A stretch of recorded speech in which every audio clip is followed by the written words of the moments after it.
গ্রামের সীমান্তে পৌঁছাতেই কারুকার্যময় বোর্ডে স্বাগত জানালো পার্বত্য চট্টগ্রামের সবচেয়ে পরিষ্কার গ্রাম মুল্লাইপাড়া। বান্দরবানের রুমা উপজেলার এই গ্রামটিতে বম সম্প্রদায়ের 63টি পরিবারের বসবাস। লোক সংখ্যা 350-এর কাছাকাছি। গত শতকের 80-র দশকে গড়ে ওঠে গ্রামটি। 1981 সাল থেকে এখানে পুরোপুরি বসতি গড়ে ওঠে। আর তখন থেকে শুরু হয় গ্রামটিকে সুন্দর ও পরিচ্ছন্ন হিসেবে গড়ে তোলার সংগ্রাম। বাংলাদেশের সবচেয়ে সুন্দর গ্রাম হচ্ছে মুল্লাইপাড়া।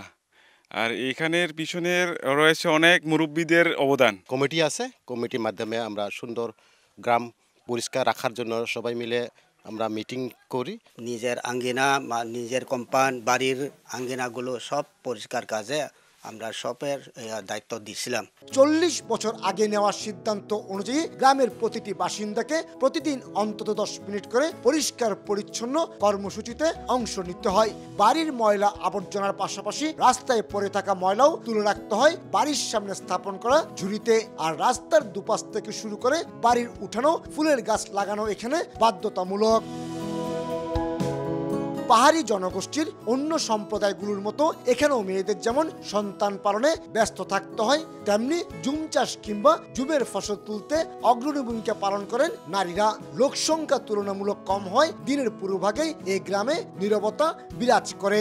অন্যান্য পাড়া চাইতে একটু উন্নত মানের রাখার জন্য পাড়াবাসী আমরা সবাই মিলে একমত হয়ে কমিটির মাধ্যমে আমরা এই পর্যন্ত আনছি। গ্রামের মাছ দিয়ে চলে গেছে বগালেক হয়ে দেশের দ্বিতীয় সর্বোচ্চ পর্বত শৃঙ্গ কেওক্রাডং যাওয়ার প্রধান সড়ক। এই গ্রামের সবাই খ্রিস্টান সম্প্রদায়ের, আর তাই তাদের প্রার্থনার জন্য রয়েছে 2টি গির্জা। 10 একর জায়গার উপর প্রতিষ্ঠিত এই গ্রামে একটি প্রাথমিক স্কুল এবং পাড়া কেন্দ্র রয়েছে।